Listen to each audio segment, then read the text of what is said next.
Here's a truth that every automation professional learns the hard way. Things break, APIs go down, networks time out, data arrives in unexpected formats. A workflow that works perfectly 99% of the time, but crashes on the 1% is not a production-ready workflow.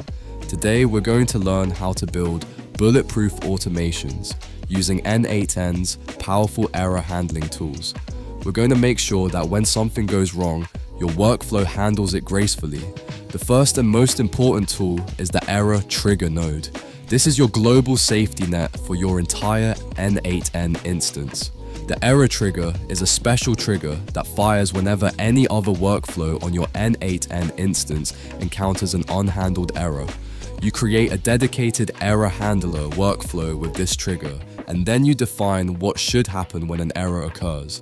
The most common action is to send yourself a notification, a Slack message, or an email with all the details of the error. This is your 24/7 monitoring system. You set it up once, and it watches over all your automations automatically. Sometimes, you don't want the entire workflow to stop just because one item in a list caused an error. In the settings of any node, you'll find an error handling section. Here, you can toggle on continue on error.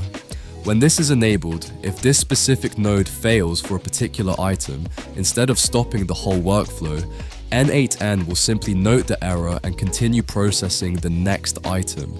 The error information is passed along as data, which you can then log or handle separately.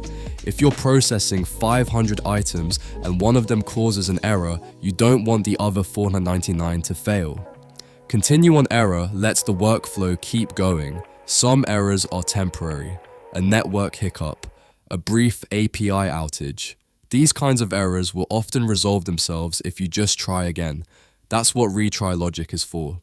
Also, in the node settings, you can configure a retry strategy. You can tell N8N, if this node fails, wait 5 seconds and try again. If it fails again, wait 10 seconds and try again. And if it fails a third time, then give up and report the error. This is called exponential backoff, and it's a professional best practice for handling transient network errors. With retry logic, your workflows become much more resilient to the temporary, unpredictable failures that are a normal part of working with external APIs. Error handling is not a glamorous topic, but it is absolutely essential. The difference between an amateur automation and a professional one is often just the error handling. In your project today, you'll set up a global error handler workflow and add retry logic to a key node.